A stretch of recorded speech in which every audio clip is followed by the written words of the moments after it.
Menantu Dewa Perang. Bab 396. Tanggung jawab menolak keluarga Mutara. Semua orang memiliki sisi emosional sendiri, tidak peduli berapa kuat hati mereka, mereka pasti masih merasakan tekanan dari segala sisi. Untuk seseorang, berapa lama waktu yang dibutuhkan agar orang lain bisa menyentuh hatinya? Kadang butuh waktu yang lama. Kadang hanya perlu waktu yang singkat. Jason dan Freya tidak memiliki hubungan yang panjang, mereka baru bertemu. Tapi Freya sudah mampu menyentuh hati dan keinginan Jason. Terima kasih, Kak Freya. Bagaimana bisa Jason menolak orang seperti itu? Freya menepuk kepala Jason, tidak perlu terima kasih. Aku sudah memahami situasi di 3 kota sebelumnya, dan seperti yang kamu katakan, satu-satunya variabel yang tidak menentukan adalah Korka. Jason berkata, betul, meski Winda belum mampu memimpin Merintim dan Akonitum selama bertahun-tahun, tetapi dia masih memahami organisasi tersebut. Hanya pasukan Korka yang sepenuhnya independen dengan Boniyardi adalah keberadaan yang sangat berbahaya. Winda telah bergegas kembali untuk menanganinya terlebih dahulu. Korka adalah organisasi kelas pertama di kota KZ, di mana semua ahli yang paling hebat berkumpul dari segala penjuru. Bisa dikatakan bahwa Korka adalah tempat lahirnya para master seni bela diri dan sumber pelatihan bakat di kota KZ. Korka sudah menjadi independen dari keluarga Sasmita bertahun-tahun yang lalu dan menjadi milik Boniyardi secara pribadi. Lalu dalam 10 tahun terakhir, Winda sudah tidak tahu apa yang terjadi kepada Korka. Tidak mengetahui suatu hal adalah sesuatu yang sangat berbahaya. Pada saat itu, Jason khawatir bahwa Boniyardi telah meninggalkan sebuah organisasi untuk melawan Winda, akan buruk bagi Winda jika dia memiliki kekurangan lagi. Jason pergi dengan lebih cepat dan terus meningkatkan kecepatannya. Melihat hal tersebut, Freya hanya mengulurkan tangan dan meraih tangan Jason, lalu melompat naik ke udara. Terbang. Jason dengan jelas melihat bahwa dia sedang menginjak angin di bawah kakinya dan secara perlahan meninggalkan tanah. Jason dan Freya mengabaikan rintangan gunung dan sungai di bumi, secara langsung terbang tanpa halangan apa-apa di udara. Ini membuka pandangan Jason dan menyegarkannya. Mampu terbang di udara. Bukankah ini adegan yang hanya muncul di televisi? Jason tidak bisa menahan semangatnya. Kak Freya, kamu sungguh luar biasa. Kamu bisa terbang dengan begitu mudah, apakah semua master di alam transenden bisa terbang? Freya berkata, tentu saja tidak. Roda spiritualku adalah angin yang bisa membuatku terbang. Aku sebenarnya hanya berjalan melawan angin, bukan terbang sungguhan. Jason menghela napas lega, dengan kata lain, sebagian besar master di alam transenden tidak bisa terbang, kan? Freya berkata, banyak master di alam transenden yang bisa berjalan di udara, terutama tergantung kepada roda spiritual mereka. Beberapa ada yang memiliki roda spiritual kupu-kupu, mungkin burung juga, jadi tentu saja mereka bisa berjalan di udara. Beberapa roda spiritual hanya dapat bergerak di tanah dan menggerakkan tanah, jadi mereka tidak bisa terbang di udara. Alam transenden memiliki banyak hubungan dan semua hal tergantung kepada roda spiritual kamu. Jason tiba-tiba mengerti lebih banyak dari alam transenden, sesuatu yang tidak bisa diprediksi. Freya berkata, bahkan aku tidak bisa terbang terlalu lama. Tapi setidaknya cukup untuk membantu kamu melintasi beberapa gunung dan sungai. Kemudian mereka berlari liar sepanjang jalan, ketika mereka dihalangi oleh lembah atau sungai, mereka tidak berputar atau mencari jalan lain, tetapi mereka langsung melompat. Luar biasa. Hal ini pasti membuat orang lain iri sampai mati. Jangan iri Jason. Di masa depan, kamu kemungkinan besar akan memasuki alam transenden dan melakukan banyak hal. Freya tersenyum dan membuat Jason bersemangat. Jason berpikir dalam hatinya, apa yang akan terjadi ketika dia mendapatkan wahyu? Apakah pria itu akan membuka roda spiritual sendiri? Dia sudah tidak sabar. Kota KZ, Korka. Organisasi yang melambangkan seni bela diri paling suci di kota KZ. Terdapat seorang pria berusia 70 tahun yang mengenakan pakaian putih, pria tua itu memiliki status tinggi dan duduk di posisi pemimpin. Pria tua itu adalah pamannya Boniyardi, Rio Mutara. Rio baru mendapatkan laporan tim investigasi yang menurunkan Winda dan mempromosikan Boniyardi sebagai pemimpin kota KZ, mengambil alih semua urusan di kota KZ. Rio tidak bisa menahan dirinya ketika mendengar berita itu, dia langsung mengadakan pertemuan Korka. Setengah dari master seni bela diri Kotaki Z langsung berkumpul di Korka. Apa yang akan mereka lakukan? Langkah pertama yang mereka ingin lakukan adalah menstabilkan situasi seni bela diri di Kotaki Z. Henry juga berada di pertemuan tersebut, dia dengan bersemangat berkata keras, "Haha, Winda sudah digulingkan dan Pak Boniyardi telah menjadi pemimpin Kotaki Z, ini saatnya kita bersinar. Kita semua harus bekerja Pak Boni untuk mengendalikan Kotaki Z secepat mungkin." Nathan yang berada di tengah juga berkata, "Betul, kita harus bergerak sekarang dan ambil Kotaki Z. Ayahku tidak boleh mati sia-sia. Kita juga harus mengambil alih Merintim dan Akonitum secepat mungkin dari Jason dan Winda."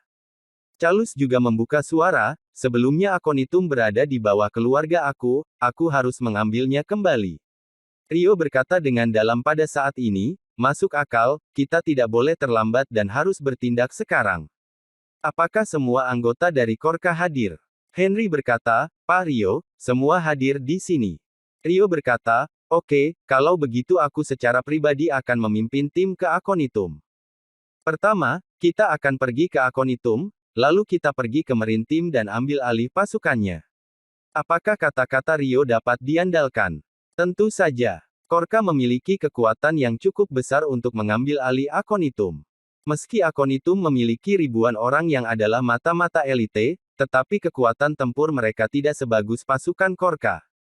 Kemudian, walau Merintim lebih kuat dari pasukan Korka, Merintim tidak akan secara terbuka menghadapi pasukan Korka setelah mengetahui bahwa Boniyardi adalah pemimpin Kotaki Z. Selama Korka mampu menjatuhkan beberapa jenderal senior, mereka bisa sepenuhnya mengambil Merintim. Lagi pula, dengan nama Boniyardi sebagai pemimpin Kotaki Z, tidak ada orang yang akan berani menolaknya secara terbuka. Rio tiba-tiba berteriak, "Sebarkan berita bahwa Boniyardi telah menjadi pemimpin Kotaki Z, beritahu Akonitum dan Merintim bahwa Korka akan mengambil dua organisasi ini dan memimpin mereka. Semua orang yang berada di Korka, ikuti aku." Rio berjalan keluar dengan bangga. Ribuan master seni bela diri mengikuti Rio keluar dari Korka dan mereka segera berpencar. Akonitum dan Merintim akan segera dikendalikan oleh Rio. Prajurit yang tersisa dari Merintim sekarang adalah sebagian besar anggota dari Akonitum. Pada saat ini, mereka semua berada di luar aula utama kediaman Andara. Rio berdiri di gerbang aula utama saat ini, matanya menyapu para prajurit dan dia berkata dengan bangga, "Pilihan yang bagus karena telah memilih untuk tunduk kepada keluarga Mutara, kalian pasti akan mendapatkan peluang promosi yang cepat di masa depan. Sekarang, tangkap semua orang yang menentang kita." Ratusan orang segera diikat dengan tali dan dibawa ke tengah lapangan. Orang-orang ini adalah anggota tingkat menengah dan tinggi yang telah bersumpah setia kepada Winda. Rio membuat keputusan besar untuk mengambil Akonitum dan Merintim, hal ini membuat mereka dengan suara bulat menentangnya dan tidak ingin tunduk kepada Boniyardi. Rio berteriak, "Kalian lihat semua, ini adalah nasib mereka yang tidak ingin tunduk kepada keluarga Mutara. Mereka tidak hanya menjadi tahanan, tetapi mereka juga akan menghadapi hukuman. Kalian sudah gila, Boniyardi sudah menjadi pemimpin Kotaki Z dan kalian berani tidak mengikuti perintah keluarga Mutara. Kalian sudah akan mati dan masih ingin mengikuti Winda. Hari ini aku akan menghukum kalian." Rio berteriak, "Tebas semua orang ini. Beritahu semua orang dalam aliansi bela diri KZ, bahwa ini adalah akhir untuk mereka yang menolak keluarga Mutara." Setelah Rio berteriak, "Master," yang tak terhitung jumlahnya mengangkat pedang besar mereka dan pergi ke tengah lapangan. Seorang pria membawa pedang besar di tangannya dan mengayunkannya tinggi-tinggi. Melihat lebih dari 100 orang akan ditebas mati, sebuah suara keras datang dari tidak jauh, "Berhenti." Orang itu adalah Winda. Bersambung. Bab 397. Menantang Winda. Penampilan Winda sedang berkeringat deras dan terengah-engah, wanita itu bergegas dan akhirnya tiba. Munculnya Winda membuat lebih dari 100 bawahannya sangat bersemangat, banyak orang sampai meneteskan air mata. "Pemimpin muda, kamu akhirnya kembali. Pemimpin muda, kita akan mati jika kamu tidak kembali." Pemimpin muda. Semua orang tergerak melihat Winda. Meski Winda tidak mengelola urusan seni bela diri kota KZ selama bertahun-tahun, wanita itu adalah orang yang sangat baik dan telah menarik banyak orang setia kepadanya. Ada juga banyak pengikut keluarga Sasmita yang telah mengikutinya sejak era Alexander. Winda biasanya sangat pandai melawan lawannya dan memenangkan hati orang, hal ini sangat mirip dengan Jason. Winda meledak ketika melihat itu. Rio, Henry, apa yang kalian lakukan? Rio menatap Winda dengan jijik. Winda, kamu bukan lagi pemimpin muda kota KZ, kamu sudah diberhentikan oleh tim investigasi. Sekarang, keponakanku Boniardi adalah pemimpin kota KZ yang ditunjuk oleh tim investigasi. Era keluarga Sasmita di kota KZ sudah berakhir. Mulai sekarang, kota KZ telah membuka era keluarga Mutara yang baru. Oleh karena itu, aku menghukum beberapa penjahat yang menolak tunduk kepada keluarga Mutara. Apakah aku masih perlu menjelaskannya kepadamu? Tim investigasi baru saja membebaskan Winda dari posisi pemimpin. Tetapi kemampuan pribadinya serta sekutunya Jason, masih memiliki pengaruh yang cukup besar. Jika tidak, Rio sudah memerintahkan penangkapan Winda. Lalu Winda berkata dengan keras, siapa yang memberitahumu bahwa Boniardi adalah pemimpin kota KZ? Tanpa menunggu Rio berbicara, Henry berteriak, Winda, sudah waktunya, apakah kamu masih ingin menyangkalnya? Kita semua tahu laporan yang dirilis oleh tim investigasi. Pak Boni akan segera kembali ke kediaman Andara dengan surat penunjukan. Aku akan mengambil akonitum kembali dan membalas kamu 2 kali lipat, membiarkan kamu mencicipi rasanya jatuh ke neraka di bumi. Henry sangat membenci Winda, dia awalnya adalah salah satu orang paling hebat di kota KZ dan memiliki masa depan tanpa batas. Tapi akhirnya, pria itu dihancurkan oleh Jason dan Winda. Betapa senangnya Henry mendapatkan kesempatan untuk menghancurkan Winda, bagaimana mungkin pria itu melepaskannya dengan mudah. Aku dulu adalah pemimpin berpangkat tinggi di kota KZ, tetapi kamu tidak pernah menghargai aku. Sebaliknya, kamu malah bekerja sama dengan orang luar untuk menjebak aku dan menghilangkan posisi aku. Kamu sangat kejam. Sekarang kamu dalam masalah dengan Pak Boni. Hari ini aku tidak akan hanya membunuh bawahan kamu saja, bahkan kamu tidak bisa melarikan diri. Henry segera meraung, semua orang bersiap untuk menangkap Winda. Anggota yang tak terhitung jumlahnya dari Akonitum dan Marine Team segera mengambil senjata, menodongkan pedang mereka sembari menatap Winda. Henry ingin buru-buru membunuh Winda. Tidak jauh dari situ, terdapat beberapa penembak jitu yang membidik Winda dan siap untuk membunuh kapan saja. Meskipun Winda adalah seorang wanita yang kuat, tetapi dia juga tidak mampu menahan begitu banyak serangan senjata. Winda pasti akan mati. Pada saat itu, mata Winda seakan-akan berkobar dengan api dan nadanya menjadi marah, bangun. Boniardi sudah mati. Westin juga sudah mati, semua orang yang mengikuti Boniardi sudah mati juga. Penguasa 3 kota sekarang adalah Jason. Jika kamu berani melakukan sesuatu kepada bawahanku, kamu tidak dapat menanggung konsekuensinya. Suara Winda hampir seperti seekor harimau meraung. Orang-orang di sekitar terkejut mendengar ucapan Winda.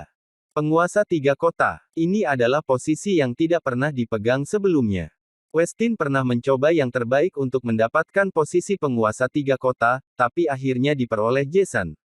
Ini. Henry terlihat terkejut dan melirik Rio dengan ganas, Pak Rio, menurutmu? Rio tiba-tiba berteriak, omong kosong, Jason hanya mengandalkan reputasinya sebagai Raja ZH, bahkan gelarnya sudah dicabut oleh tim investigasi. Jika tim investigasi berniat untuk menjadikan Jason sebagai penguasa 3 kota, bagaimana mungkin gelarnya dicabut? Winda, kamu pikir kamu bisa menipuku dan menunda waktu? Apakah kamu memperlakukanku seperti anak berusia 3 tahun? Henry merasa lega, dia benar-benar takut dengan nama Jason sebelumnya, lalu dia mendengus dingin, Pak Rio benar, Jason masih muda dan tidak memiliki bakat, kualifikasi apa yang dimiliki Jason untuk menjadi penguasa 3 kota. Sungguh lucu. Jangan dengar omong kosongnya, bunuh mereka semua. Kota KZ tidak ada tempat bagi keluarga Sasmita. Lagi Winda berteriak, apakah kamu tidak akan memeriksa jika aku bohong atau tidak? Jika apa yang aku katakan benar dan kalian membunuh aku, kalian juga akan ikut mati. Bukan hanya kalian, jika Jason marah, semua anggota keluarga kalian juga akan ikut mati. Dexter dan Vincent, Liam, Brody, Bonniardi, Westin, mereka semua dibunuh oleh Jason. Bahkan anggota tim investigasi dengan senjata spiritual dan ketua anak aliansi Armory, Litra, dibunuh oleh Jason di depan umum. Sekarang Jason bukan hanya penguasa 3 kota, tetapi juga murid gerbang mistik. Kalian bisa memanggil orang-orang di kota XD untuk mengetahui hasilnya, surat penunjukan Jason akan segera tiba di kota KZ. Winda berteriak keras. Henry dan Rio membuka mulut mereka dan menunjukkan ekspresi tercengang. Setiap nama yang disebutkan Winda adalah bos tingkat tinggi, apakah mereka semua dibunuh oleh Jason? Bahkan Litra juga dibunuh oleh Jason. Ini terlalu mengejutkan, kamu tidak perlu mengarang kebohongan seperti itu, kan? Rio tidak bisa tenang lagi. Henry, bagaimana kalau kamu periksa sebentar? Henry mengangguk dan akhirnya menelepon seseorang. Pada awalnya, wajah Henry terlihat tenang dan mulia. Tetapi ketika pria itu menutup teleponnya, Henry mulai gemetar dan tanpa sadar melepaskan telepon itu. Rio dengan cepat bertanya, Henry, bagaimana? Henry menggertakkan gigi, apa yang dia katakan itu benar. Apa? Rio menarik napas dalam dan mundur 2 langkah, ini. Bagaimana bisa terjadi? Jason baru berusia 20-an, bagaimana bisa dia membunuh Litra yang keberadaannya sebanding dengan master di alam transenden? Badan Henry mulai kedinginan dan dia sudah tidak mengerti lagi. Rio juga kehilangan suaranya, sepertinya. Kita hanya bisa melepaskan orang-orang ini. Henry segera menggertakkan gigi lagi, Pak Rio, aku merasa sejak Jason membunuh Bonniardi, dia pasti tidak akan membiarkan kita pergi. Daripada kita menyerah, sebaiknya kita bertarung. Rio menyadari bahwa kata-kata Henry masuk akal dan hatinya perlahan tenang, bagaimana caranya kita bertarung? Henry berkata, kita menggunakan Winda sebagai sandera dan mengancam Jason untuk melepaskan kita. Beri kita jalan keluar, hanya dengan begitu kita akan memiliki kesempatan untuk bertahan hidup. Rio berkata, tapi Jason adalah orang gila. Jika kita berbuat demikian, apakah Jason akan marah? Henry berkata, Jason dan Winda adalah sekutu, selama kita memegang Winda, Jason tidak akan berani melakukan apapun kepada kita. Aconitum memiliki pil rahasia yang bisa mengendalikan nyawa mereka, selama kita memegang pil ini, Jason tidak akan berani melakukan apa-apa kemanapun Winda pergi. Rio menamparkan kepalanya, masuk akal. Bukankah Azka dari kota ZH juga memakan pil semacam ini? Bagus. Henry berkata, tapi Winda cukup kuat, jadi kita membutuhkan kamu untuk menaklukkannya. Tio menggelengkan kepalanya, tidak perlu, biarkan penembak jitu melukainya. Henry segera mengambil keputusan dan langsung memerintahkan penembak jitu untuk menembak badan Winda. Tembak dan lukai Winda. Henry mengeluarkan perintah dan pada saat yang bersamaan. Duar, lutut Winda langsung ditembus oleh 2 peluru. Pemimpin muda, apakah kalian sudah gila? Berani menembak pemimpin muda? Pemimpin muda, bersambung.